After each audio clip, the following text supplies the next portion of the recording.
Pada hari Jumaat yang telah lepas, saya, Izwandi, Akila, Afiq, Juli, Syamira dan Muzaffar telah menziarahi rumah antara satu sama lain. Kami semua mula menziarahi rumah Akila kerana Akila mengadakan rumah terbuka. Saya dan Izwandi menunggukan Afiq, Juli dan Syamira. Selepas semua telah sampai di rumah Akila, kami semua memakan mi yang Akila telah hidangkan. Selepas makan, kami pun menziarahi rumah Hayat. Di sana, saya memakan kuih Hayat yang sedap dan kami makan mi Hong Kong. Selepas makan mi Hong Kong yang pedas itu, saya minum air mangga beberapa kali sampai hilang rasa pedas. Sebelum menziarahi rumah Muzaffar, kami semua mengambil gambar bersama-sama.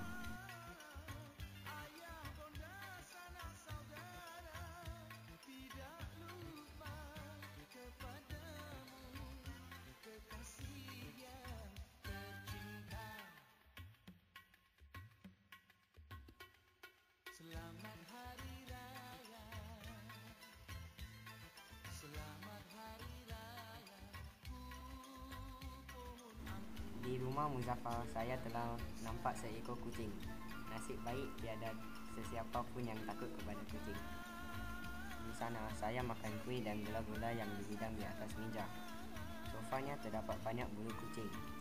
Izwandi pun berasa geli dan dia duduk di atas lantai. Selepas menziarahi rumah Muzaffar, kami telah menziarahi rumah Afiq.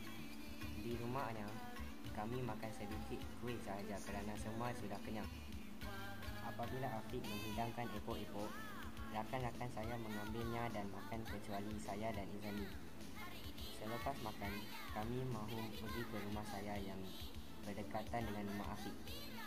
Apabila ibu Afiq mahu memberi kami duit raya, Izwandi dengan pantas berdiri mengambil duit raya. Kami semua ketawa kerana Izwandi suka buat kelakar dan dia menziarahi rumah-rumah kami semua hanya untuk mendapatkan duit. Rumah saya ialah rumah terakhir untuk mereka kerana hari pun sudah malam.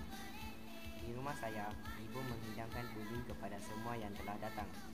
Mereka tidak berbuat apa-apa pun kecuali menonton televisyen.